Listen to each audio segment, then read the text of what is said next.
High friends, welcome to my YouTube channel. आज এই ভিডিওতে আমরা শিখব কিভাবে এই টাইপের ম্যাথগুলো সহজে সলভ করা যায়। এই টাইপের ম্যাথগুলো বিভিন্ন রকম কম্পারেটিভ এক্সাম পরীক্ষায় বহুবার এসেছে। তো দেখা যাক। আয়তাকারে একটি ক্ষেত্রের দৈর্ঘ্য 30% হ্রাস ও প্রস্থ 20% বৃদ্ধি পেলে ক্ষেত্রফলে পরিবর্তন হয়। অপশান এ 15% বৃদ্ধি, বি 16% বৃদ্ধি, সি 16% হ্রাস ও অপশান ডি 15% হ্রাস।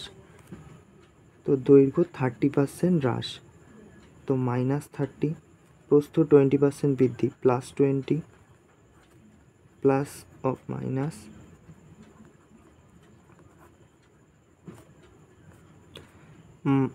এখানে আমরা -10 পাচ্ছি আর প্লাসে মাইনাসে মাইনাস, এই শূন্য দিয়ে এই দুটো শূন্য ক্যান্সেল আউট হয়ে যাচ্ছে। 3 দুগুণে 6 -16, যেহেতু মাইনাস সেই জন্য আমরা বলতে পারি 16% হ্রাস।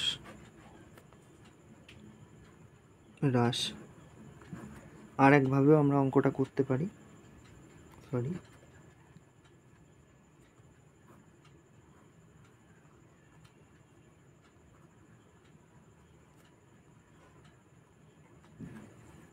তো দৈর্ঘ্য আর প্রস্থ।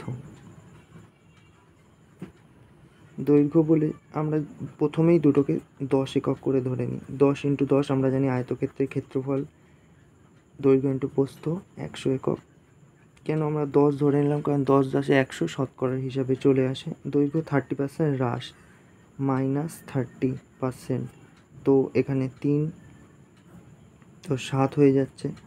আর প্রস্থ 20% বৃদ্ধি, +20%, তাহলে এখানে আমাদের 2 হয়, তো 12 ইন্টু করলে আমরা পাই 7 × 84, 16।